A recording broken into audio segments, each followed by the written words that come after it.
way across the sand, but just as she tried to stand, she saw shadowy figures approaching her. Before she could react, she was knocked unconscious. When she woke up, she had been captured, and her captor was a grave robber named Rake. He had been searching for Himiko's tomb for 7 years, with no success. It wasn't until he found Lara's notebook that he finally located the tomb's coordinates. He then forced Lara to guide them there. On the way, she ran into her boyfriend Azu. After escaping the wreck, he had gone through the same ordeal. Now he was planning their escape. Azu grabbed a shovel and knocked out a mercenary guard.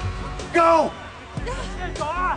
With Azu covering for her, Lara reached the edge of a cliff. With enemies closing in, she stepped onto a narrow log bridge, but slipped and fell straight into the river below. Lara fought desperately in the rushing water. She tried to grab onto the rocks, but the slick surface gave her nothing to hold onto. Ahead of her was a deadly waterfall, and unbelievably, there was a wrecked airplane lodged on the cliffside. At the last possible second, Lara managed to grab onto the plane and pulled herself aboard. But after years of erosion, the wings were barely holding together and could collapse at any moment. Just as the wing gave way, Lara lunged forward and grabbed the fuselage. She hauled herself into the cabin, but before she could catch her breath, the plane lost balance and was dragged toward the waterfall. Lara quickly tore through the rope binding her hands, and at the moment the plane dropped, she grabbed onto a piece of metal. Fortunately, the wreck got wedged between the cliffs, but it couldn't support her weight for long. Before she could even move, the structure began to break apart. That's when Lara spotted a parachute.